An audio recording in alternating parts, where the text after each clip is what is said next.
கேரளாவின் நெல்லியம்பதி மலைப்பகுதியிலும் தமிழகத்தில் ஆனைமலை ஆழியாறு வனப்பகுதியிலும் வலம் வந்து 2 மாநில இயற்கை ஆர்வலர்களின் நெஞ்சங்களை வென்ற புகழ்பெற்ற ஒற்றை ஆண் காட்டு யானையான சில்லிக்கொம்பன் காண்டூர் கால்வாயில் விழுந்து உயிரிழந்த சம்பவம் ஒட்டுமொத்த வனவிலங்கு பிரியர்களிடையேயும் பெரும் சோகத்தை ஏற்படுத்தியுள்ளது. இந்த யானையின் வாழ்வியலிலும் இறுதி பயணத்திலும் இருந்த சில சுவாரஸ்யமான மற்றும் உருக்கமான பின்னணி தகவல்கள் தற்போது வெளியாகியுள்ளன. இந்த யானைக்கு தமிழக பகுதி மக்கள் அதன் மெலிந்த குச்சி போன்ற நேர்த்தியான தந்த அமைப்பை கண்டு சுள்ளிக்கொம்பன் என்று பெயரிட்டனர். அதுவே கேரளா எல்லைக்குள் நுழையும் போது அந்த மாநில மக்களால் மருவி சில்லிக்கொம்பன் என்று அழைக்கப்பட்டது. காடுகளையொட்டிய குடியிருப்பு மற்றும் தேயிலை தோட்ட பகுதிகளுக்குள் இந்த யானை அடிக்கடி நுழைந்தாலும் மனிதர்களை இதுவரை தாக்கியதே இல்லை. காட்டு யானைகளில் மிகவும் சாதுவான குணம் கொண்ட சில்லிக்கொம்பனுக்கு பலாப்பழம் மற்றும் மாம்பழங்கள் என்றால் அலாதி பிரியம். பலாப்பழ சீசன் காலங்களில் நெல்லியம்பதி மற்றும் ஆழியாறு பகுதிகளில் உள்ள தோப்புகளுக்குள் ஒய்யாரமாக வலம் வந்து பழங்களை ருசி பார்ப்பதை இது வழக்கமாக கொண்டிருந்தது. மனிதர்களை கண்டு மிரளாமல் தன் பாட்டிற்கு சாலைகளில் நடந்து செல்லும் இதன் ராயல் நடைக்காகவே சமூக வலைத்தளங்களில் இதற்கு பெரும் ரசிகர் பட்டாளமே இருந்தது. ஆண்டுதோறும் டிசம்பர் மாதம் தொடங்கி மே மாதம் வரையிலான தனது மத காலத்தில் நெல்லியம்பதியிலிருந்து தமிழகத்தின் ஆனைமலை புலிகள் காப்பக வனப்பகுதியான நவமலை ஆழியாறு மற்றும் சர்க்கார்பதி பகுதிகளுக்கு இடம்பெயர்வதை இந்த யானை வழக்கமாக கொண்டிருந்தது.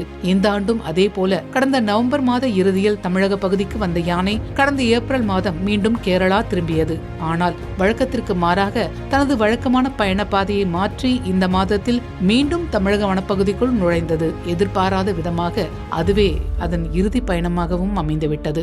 ஆழியாரை அடுத்த சர்க்கார்பதி வனப்பகுதியில் உலா வந்த சில்லிக்கொம்பன் தண்ணீர் அருந்துவதற்காக அங்குள்ள பரம்பிக்குளம் ஆழியாறு திட்ட காண்டூர் கால்வாய்க்கு சென்றிருக்கிறது. சுமார் 20 அடி ஆழமுள்ள அந்த கால்வாயில் எதிர்பாராத விதமாக கால் தவறி உள்ளே விழுந்தது. அப்போது கால்வாயில் இருந்த பலத்த நீரோட்டத்தின் காரணமாக யானையால் கரையேற முடியாமல் நீரில் மூழ்கி பரிதாபமாக உயிரிழந்தது. பலத்த நீரோட்டத்தால் அடித்துச் செல்லப்பட்ட யானையின் உடல் உடுமலைப்பேட்டை வனச்சரகத்திற்கு உட்பட்ட திருமூர்த்தி அணையின் மதகு பகுதியில் கண்டெடுக்கப்பட்டது. வனத்துறையினர் பொதுப்பணித்துறை அதிகாரிகளுடன் இணைந்து தண்ணீரின் அளவை குறைத்து பொக்லைன் இயந்திரம் மூலம் உடலை மீட்டனர். தொடர்ந்து கால்நடை மருத்துவ குழுவினர் முன்னிலையில் திருமூர்த்தி அணை பகுதியிலேயே முறைப்படி உடற்கூராய்வு செய்யப்பட்டது. உடற்கூராய்வு முடிந்ததை அடுத்து திருமூர்த்தி அணை அருகே உள்ள மரகத பூஞ்சோலை வனப்பகுதியின் பின்புறத்தில் சில்லிக்கொம்பனின் உடல் நல்லடக்கம் செய்யப்பட்டது. தமிழக கேரள எல்லையை கடந்து இரு மாநில மக்களின் வாழ்வியலோடும் காடுகளோடும் பல ஆண்டுகளாக பிணைந்திருந்த ஒரு கம்பீரமான காட்டு யானை இப்படி விபத்தில் சிக்கி உயிரிழந்தது ஆனைமலை மற்றும் நெல்லியம்பதி மக்களிடையே ஆறா துயரத்தை ஏற்படுத்தியிருக்கிறது. எல்லைகள் வேறாக இருந்தாலும் தங்களுக்கு எந்த தீங்கும் செய்யாமல் தங்கள் வீட்டு பிள்ளை போல வலம் வந்த சில்லிக்கொம்பனின் மறைவு இரு மாநில வன ஆர்வலர்களையும் பொதுமக்களையும் கண்ணீரில் ஆழ்த்தியுள்ளது. சமூக வலைதளங்களில் இரு மாநில மக்களும் இந்த யானையின் புகைப்படங்களை பகிர்ந்து தங்களது ஆழ்ந்த இரங்கலை தெரிவித்து வருகிறார்கள்.